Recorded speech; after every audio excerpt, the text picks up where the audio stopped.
বরগুনায় 12 বছরের শিশুকে সে কোলে বেঁধে রাখার দায়ে এক মাদ্রাসা অধ্যক্ষকে গ্রেপ্তার করেছে পুলিশ এবং খুঁজে পাওয়া যাচ্ছে না মাদ্রাসার অন্য শিক্ষকদের। এদিকে অন্য শিক্ষার্থীরা বলছে শিশুদের এভাবে নির্যাতন করা ওই মাদ্রাসার খুবই পরিচিত দৃশ্য। ইমরান হোসেনের তথ্য এবং ছবিতে বিস্তারিত। টানা 6 দিন বন্দী অবস্থায় থাকার পর গেল রোববার তালতলী উপজেলার বড় অঙ্কুজানপাড়ার কারিমিয়া হাবিবিয়া মাদ্রাসা থেকে পালিয়ে যায় 12 বছরের ইব্রাহিম। পরে পুলিশের সহায়তায় তাকে পৌঁছে দেয়া হয় স্বজনদের কাছে।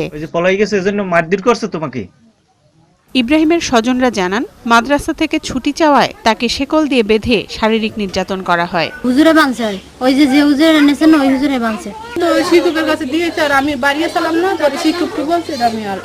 এদিকে ইব্রাহিমের এক খালাতো ভাইও একই মাদ্রাসার শিক্ষার্থী।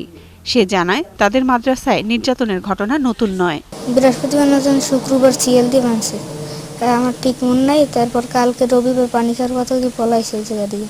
এই ঘটনায় ইব্রাহিমের নানা মামলা করলে গ্রেপ্তার করা হয় মাদ্রাসার প্রধান শিক্ষক হাফেজ মোহাম্মদ ফোরকানকে। আসামিকে উদ্ধৃত করা হয়েছে, আসামিকে আমরা বিজ্ঞ আদালতে সুপর্দ করছি। এরপর থেকে মাদ্রাসার অন্য শিক্ষকদেরও খুঁজে পাওয়া যাচ্ছে না। এখানে শিক্ষকেরা ছিল, তারা তো এখন নাই কেউ। আমি চলে যাইতে পারতেছি না, একটা দায়িত্ব পড়ছে না আমার উপরে। ইব্রাহিমের মা প্রবাসী আর বাবা ঢাকায় চাকরি করেন, এজন্য নানার বাড়িতে থেকে লেখাপড়া করছিল সে। শাহরিমা বৃতি, ৭১।